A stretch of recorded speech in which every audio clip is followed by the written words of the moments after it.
जिस प्रकार से अनेक नदियां बहती हुई समुद्र में जाकर मिल जाती हैं लेकिन उसे विचलित नहीं कर पाती, मतलब नदी का प्रवाह वेग के साथ बहते हुए धरती में कहीं पर भी आए तो वहां एक बाढ़ की स्थिति पैदा कर देता है, जीवन को उथल पुथल कर देता है। लेकिन वही नदियां जब समुद्र में जाकर समा जाती हैं तो वहां वो कुछ नहीं कर पाती। समुद्र उसी तरह से अपने स्वभाव में रहता है। तो बहुत तरह की नदियों की तरह बाढ़ से भरी हुई नदियां जैसे बह रही हों, मतलब बहुत वेग से जल राशि से भरी हुई नदियां बह रही हों, तो ऐसी अनेक विषयों की, वृत्तियों की या लहरों से युक्त हम सभी अपने चित्त में, अंतःकरण में इन सब के वेग को हर दिन महसूस करते हैं। और कमाल यह है कि कभी क्रोध की नदी तेजी से आकर हमें इतना प्रभावित कर देती है कि सारी एनर्जी उसमें लग जाती है, 10 काम छोड़कर हम उधर लग जाते हैं। निराशा, हताशा, कोई भी इस तरह की निराश करने वाली लहर आ गई, एक छोटी सी धार ही आई है नदी की, उसका प्रभाव इतना अद्भुत होता है कि हमारी सारी शक्ति उस दिन जो है खो जाती है और हम इतना डल फील करते हैं। आपने देखा होगा निराश आदमी घुटनों में सिर रख करके बैठा होता है। डर की कोई तेज बहती हुई नदी आए, कोई लहर आए, उसका परिणाम क्या होता है कि हम अपनी ताकत तो भूल ही जाते हैं। एक कंपन शुरू हो जाता है पूरे शरीर में, और जैसे खून में भी रंगत नहीं रही, लोगों का रंग पीला पड़ जाएगा। अधिक दबाव आ जाए डर का तो व्यक्ति रातों रात बूढ़ी जैसी स्थिति में पहुंच जाता है, और ज्यादा कुछ हो जाए तो हार्ट अटैक तक हो सकता है। तो आप समझ सकते हैं कि ये लहरें आकर किस तरह प्रभावित करती हैं। लेकिन श्री कृष्ण ने एक बड़ा ही अद्भुत प्रयोग मनुष्य समाज के लिए किया भी और बताया भी। गीता जो है वो 18 अध्यायों की गीता है, 700 श्लोक हैं, और ये उस समय में गीता दी गई जब युद्ध की भूमि में दोनों तरफ की सेनाएं अपने शौर्य को दिखाने के लिए खड़ी थी। तो ऐसे में 18 अक्षौहिणी सेना आमने सामने थी। 18 दिन तक युद्ध चला। तो उसमें जो महारथी थे, मुख्य महारथी, वो भी 18 ही थे।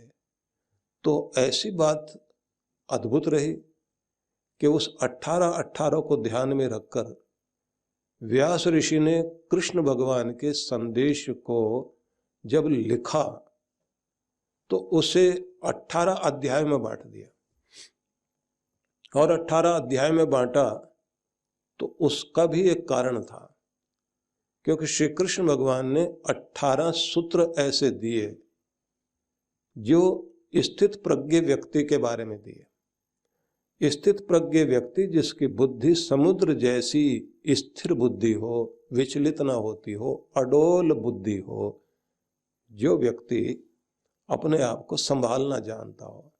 जैसे आप लोग अपनी सामान्य भाषा में कहते हैं कि किसी जगह पर, किसी घर में कोई समझदार आदमी हो तो वो सब कुछ संभाल लेता है, अपने घर की समस्याएं भी सुलझा लेता है, मोहल्ले भर की भी समस्याएं सुलझा लेता है।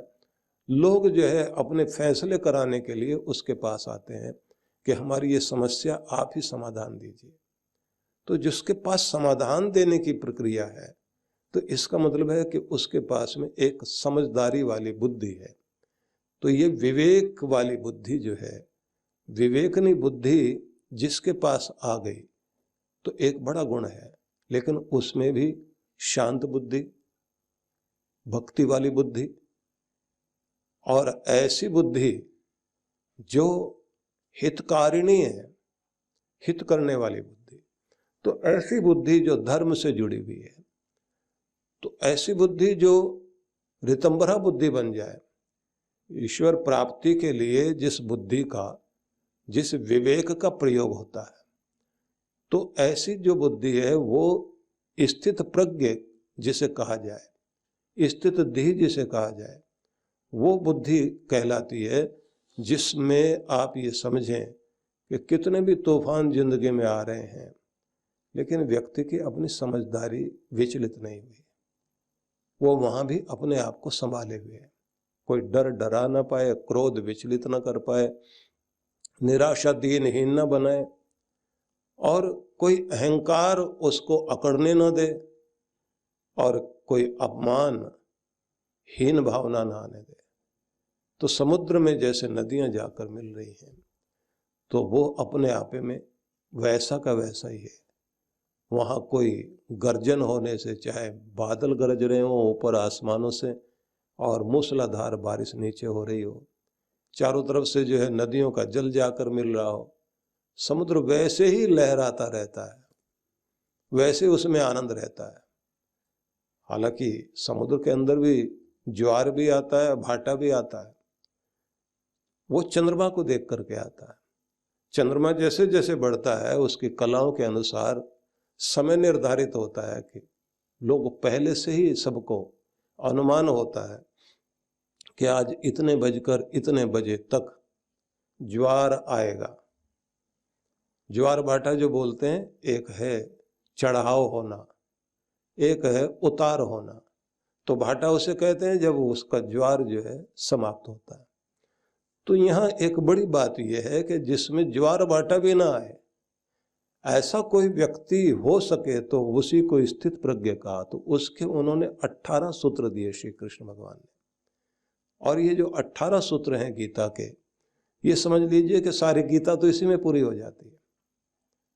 इसी में बस वो रहस्य बता दिया गया कि व्यक्ति जो है वो विचलित ना हो, क्योंकि अर्जुन की सबसे पहली समस्या यही थी कि वो विचलित हुआ बैठा था, रथ पर बैठा हुआ अपना कर्तव्य छोड़ करके, और जो ये कहता है भिक्षा मांग करके अपना जीवन बिता लेंगे, भीख मांग कर जिंदगी जी लेंगे लेकिन लड़ाई नहीं लड़ेंगे।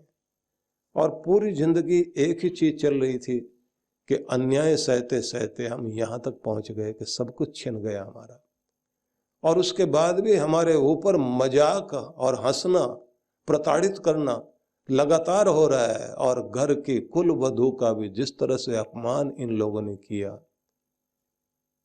तो इतना कुछ कर देने वाले लोग सामने खड़े हों, बस उनके साथ जाकर के वे लोग भी खड़े हो गए जिनकी गोद में पले बढ़े, चालाकी से उनको भी उन्होंने अपने वश में कर लिया। अब क्या करें? अर्जुन उस स्थिति को देखकर कहता है कि हम ये जो बड़े बुजुर्ग सामने खड़े, जिनकी गोद में हम खेले हैं, जिन्होंने हमें शस्त्र विद्या सिखाई, गुरु द्रोण सामने हैं, जो हमारे घर में संस्कारों की परंपरा को बढ़ाते थे, वो भी हमारे सामने खड़े हुए हैं। तो इनसे हम लड़कर क्या करेंगे? हम कुर्सी के लिए लड़ रहे हैं, मतलब एक पद के लिए लड़ रहे हैं, तो खून से सना हुआ सिंहासन हमको नहीं चाहिए। तो लगता है एक बार तो कि बात बहुत सही कही जा रही, लेकिन असलियत कुछ और है कि यहाँ एक सिंहासन की लड़ाई नहीं है। यहाँ लड़ाई ये है कि क्या दुनिया में असुर वृत्ति वाले लोग जीतेंगे और जो अच्छे लोग हैं उनको दुनिया में जीने का अधिकार नहीं? बेईमानी की परंपरा को हम बढ़ावा देंगे क्या? अगर भ्रष्ट लोगों को, दुष्ट लोगों को जीने का अधिकार है तो फिर भले लोगों को जीने का अधिकार नहीं है। अच्छाई की ताकत कहाँ गई? अच्छाई का प्रतिनिधित्व करने वाला व्यक्ति अगर अपना कर्तव्य छोड़कर भाग रहा है तो उसे भी संदेश दिया जाना चाहिए। और वो संदेश जो है वो बड़ा अद्भुत है। अगर आप पुराणों के सभी संदेशों को पढ़ें तो एक बात बड़ी अद्भुत समझ में आती है कि समय समय पर कहीं न कहीं नारद ऋषि को एक भूमिका मिली, और नारद एक नहीं, अनेक नारद का वर्णन आता। अलग अलग समय के में जो नारद हुए, सतयुग में, त्रेता में, द्वापर में नारद ऋषि आए, और युगों का संबंध अपने आप में लाखों साल का अंतर है एक दूसरे में। लेकिन नारद एक ऐसा पात्र जिन्होंने प्रेरणा देकर के लोगों के जीवन को बदला, अद्भुत प्रभाव। वाल्मीकि के जीवन में संवाद आता है व्यास के जीवन में नारद जी का संवाद आता है, वाल्मीकि की रामायण पढ़िए तो वहां जो चर्चा आती है, कानो सांप्रतम लोके इसमें, इस समय के युग में कौन ऐसा है जिसमें ये गुण भी हो, ये गुण भी हो, ये गुण भी हो, ऐसा गुण भी हो, उसकी चर्चा कीजिए। उसके बाद उत्तर दिया जाता है कि सारे गुण जिसमें दिखाई देते हैं, इस समय इस धरती पर एक ऐसा चरित्र हमें दिखाई देता है, वो राम जी है। तो वहां ऐसा नहीं है कि ऐसे राम जी होंगे, वाल्मीकि पहले लिखकर बैठ गए थे। वाल्मीकि रामायण पढ़ें तो एक अलग तरह से दृष्टि सामने आती है, लेकिन नारद जी वहां भी हैं। अब वहां नारद जी का चरित्र जो भी दिखाया गया कहीं पर भी, वो प्रेरित करते हैं, पहले अंदर के विकार को हटाकर फिर प्रेरित करके शुभ की तरफ लेकर जाते हैं। और नारद जी का कार्य क्या हुआ? परमात्मा की भक्ति, परमात्मा की तरफ ले जाने वाला धर्म लोगों के हृदय में स्थापित करना। हाथ में वीणा भी है, परमात्मा का नाम लोगों की जबान पर बसाते हैं। पिछले दिनों हमने नारद भक्ति सूत्रों पर भी कुछ चर्चा की थी, और तब ये कहा था कि ये चर्चा उस व्यक्ति की या उस ऋषि की है जो केंद्र से परिधि की ओर लगातार यात्रा करता है। मतलब केंद्र है भगवान और परिधि है संसार। तो परिधि संसार में केंद्र से जाकर के परमात्मा की चर्चा करते हुए परमात्मा से लोगों को जोड़ रहा है कि अपने केंद्र की ओर लौटो। ये ऐसा एक व्यक्तित्व है, और वो देवताओं के ऋषि हैं, देवर्षि कहलाते हैं। तो इस तरह के जो समाज में लोग हुए हैं, उन्होंने समाज को बहुत कुछ दिया है। अगर आप देखें तो वाल्मीकि पर पार्वती जी जिस समय तपस्या कर रही थी, तो उस समय भी नारद जी पहुंच गए। ध्रुव के साथ में भी नारद जी पहुंचे। वो जहां पहुंच जाते हैं उनकी भक्ति को दृढ़ कर देते हैं, उनको कहते हैं कि बस 2 कदम और। उनकी जरूरत है हमारे जीवन में, जो हमें प्रेरित कर सके। रत्नाकर का वो रूप जरा याद करके देखिए कि जिस समय वे एक अलग तरह की परंपरा में थे, और फिर वो दूसरा रूप जब वो वाल्मीकि बने। कहना ये चाहता हूं कि प्रत्येक व्यक्ति के जीवन में उस तरह के लोगों की आवश्यकता पड़ती है जो प्रेरणा देकर के शुभ की ओर ले जा सके। अन्यथा व्यक्ति जो है वो बहुत जल्दी भटक जाता है, और हमें गलत तरफ बरकलाने वाले लोग बहुत सारे लोग हैं। इतने सारे लोग हैं कि अच्छे भले आदमी को सही मार्ग पर चलते चलते अचानक इतना उल्टा कर देंगे, वो अपने माता पिता के विरुद्ध में हो जाएगा, अपने धर्म के विरोध में हो जाएगा, देश के विरोध में लोग कर देते हैं। इसलिए निवेदन यही है कि बुद्धि सुबुद्धि बनी रहे, इसकी आवश्यकता है। अर्जुन को श्री कृष्ण भगवान ने उसकी बुद्धि पर जो प्रहार किया, उसमें जो बदलाव किया, उसका परिणाम ये हुआ कि एक प्रतिनिधि जो धर्म का प्रतिनिधि बन करके या धार्मिक जनों का प्रतिनिधि बन करके धार्मिक लोगों का एक आश का किरण बन के जो बैठा हुआ था, उसको सच में उन्होंने वीर अर्जुन बना दिया। तो इसलिए वीर ऐसे जिनके द्वारा दुनिया में धर्म की स्थापना हो, उसकी बहुत बड़ी आवश्यकता है। इसलिए कहा जाता है कि किसी भी माँ का बेटा या तो दाता बने, शूरवीर बने, या फिर परमात्मा का वह भक्त बने जिस दुनिया में परमात्मा की भक्ति को बहा सके। या दाता या शूर, जननी जने तो भक्त जन। माँ अगर तो उत्पन्न करती है संतान को, तो या तो तेरा बेटा भक्त बनना चाहिए, या दाता। एक श्लोक है जिसकी इस समय चर्चा नहीं करूंगा, लेकिन उसमें कहा है कि कितने सारे लोगों के बीच में कोई व्यक्ति भक्ति से युक्त होता है, और कितने लोगों के बीच में कोई एक वक्ता बनता है जो प्रेरणा दे करके समाज को दिशा देता है। और कितने सारे ऐसे लोग होते हैं जिनमें से कोई एक ऐसा आदमी होता है जो सच में बलिदानी, त्यागी और दाता बन करके जिया करता है, कि यही तो वे लोग हैं जो महान गति को प्राप्त करते हैं। किसी अगले सत्संग में या किसी संदर्भ में तब आपको वो सुनाएंगे। तो मैं इसलिए आपसे ये कह रहा था कि जो 18 श्लोक हैं वो बड़े महत्वपूर्ण श्लोक हैं, जिसको हम लोग स्थित प्रज्ञ या स्थित धी के लिए जो भगवान श्री कृष्ण ने संबोधित किए, तो उसी में जाकर के आखिर में जब वो कहते हैं कि यही है ऐसा ब्राह्मी स्थिति, यही है वो स्थिति जहां व्यक्ति के अंदर माना जाता है कि भगवान से जुड़ गया है। प्रार्थनाएं भी अलग तरह की होती हैं ऐसे व्यक्ति की, कि मुझसे ऐसा रिश्ता तुम्हारा जुड़ जाए मेरे प्रभु,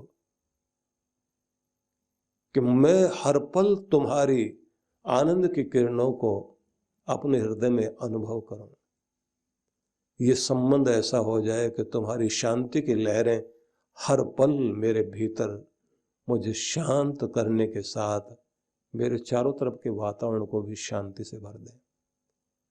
मेरे संपर्क में आने वाले लोगों को मेरा परिचय नहीं, मेरे द्वारा तेरा परिचय मिले। मेरी वाणी से जो भी शब्द प्रकट होते हैं वो शब्द मेरे ना हो, वो शब्द तुम्हारे हो। तो ये सब चीजें अपने आप प्रकट होने लगती है। इसलिए मैं निवेदन करना चाहता हूं, जो आखिर में वो श्लोक आता है जिसमें भगवान श्री कृष्ण ये कहते हैं, विहाय कामान्य सर्वान् पुमांश्चरति निष्प्रिय निर्ममो निरहंकार सह शांतिम अधिगच्छति। उसे परम शांति मिलती है। किसे? जिस आदमी की बुद्धि समुद्र जैसी हो जाए, मतलब जिसका व्यक्तित्व वैसा बन जाए कि कोई भी लहर आकर उसे विचलित न करे, और समझदारी से ही वो अपना निर्णय ले। अगर युद्ध भी लड़ना पड़े तो उसकी समझदारी उसमें रहनी चाहिए। उसे ये लगे कि मैं एक डॉक्टर की तरह सर्जन की भूमिका निभा रहा हूं, और उसमें कभी कभी आपको भी काम करना पड़ता है कि जंगल में चलते चलते किसी के पांव में कांटा लग जाए, अब उसे निकालने के लिए, क्योंकि कांटे का नोक जो है कई बार चमड़ी के अंदर टूट जाता है, अब बाहर से देखें तो पता नहीं लगता। अब जंगल में रहने वाले लोग क्या करते हैं, कंठ के नेव यथा कंटकम, कांटे को निकालने के लिए एक कांटा और लेके आते हैं, और उससे जहां चुभा हुआ है कांटा, हल्का सा चमड़ी को उसकी नोक से हल्का सा खोल देते हैं, और उसी की नोक से कांटे को खींचते खींचते बाहर ले आते हैं। ना दर्द होता और न समस्या होती, कांटा निकल आता है, और उसके बाद वहीं खड़ी हुई औषधियां होती हैं, उनका रस थोड़ा सा डाल दें, न वो पकेगा न दिक्कत होती है। गांव में रहने वाले लोग ज्यादातर ये करते हैं, क्योंकि वहां पर जो है खेत में काम कर रहे हैं आप, तो पानी भी भरा हुआ है, तो हर जगह जूता पहन के तो आप नहीं दौड़ सकते, नंगे पांव दौड़ना होता है, कहीं ना कहीं कांटा लग ही जाता है। तो सर्जन बन करके आपको अपना वैद्य खुद बनना पड़ता है। तो कभी कभी आपको जो है ऐसा सर्जन बनना पड़ता है, अपना कांटा भी खुद निकालना पड़ता है, दूसरे का भी निकालना पड़ता है। लेकिन वहां अनाड़ी बन करके आप अपने को घायल कर लें, ऐसा तो नहीं होता। तो कभी कभी आपको समझदारी से, बुद्धिमत्ता से इस तरह के कदम उठाने पड़ते हैं, अपने लिए भी दूसरों के लिए भी लड़ना पड़ता है, लेकिन वो लड़ाई भी समझदारी की लड़ाई होती है, मूर्खता की लड़ाई नहीं। माता पिता एवं वृद्ध जनों के प्रति सम्मान व्यक्त करने का और हृदय से कृतज्ञता ज्ञापित करने का तथा अपने कार्यों से समाज व राष्ट्र को गौरवान्वित करने वाले अति विशिष्ट जनों के सम्मान का पर्व है श्रद्धा पर्व। परम पूज्य सद्गुरुदेव श्री सुधांशु जी महाराज एवं डॉक्टर अर्चिका दीदी जी के पावन सानिध्य में विश्व जागृति मिशन पिछले 27 वर्षों से श्रद्धा पर्व महोत्सव के अवसर पर अति विशिष्ट जनों को, जिनमें Shri Bandaru Dattatreya, doctor Harshvardhan, doctor Naresh Trehan, Shri Shivpal Gupta, Shri GP Bhagat जैसे अनेकों राष्ट्र व समाज सेवकों को सम्मानित करता आ रहा है।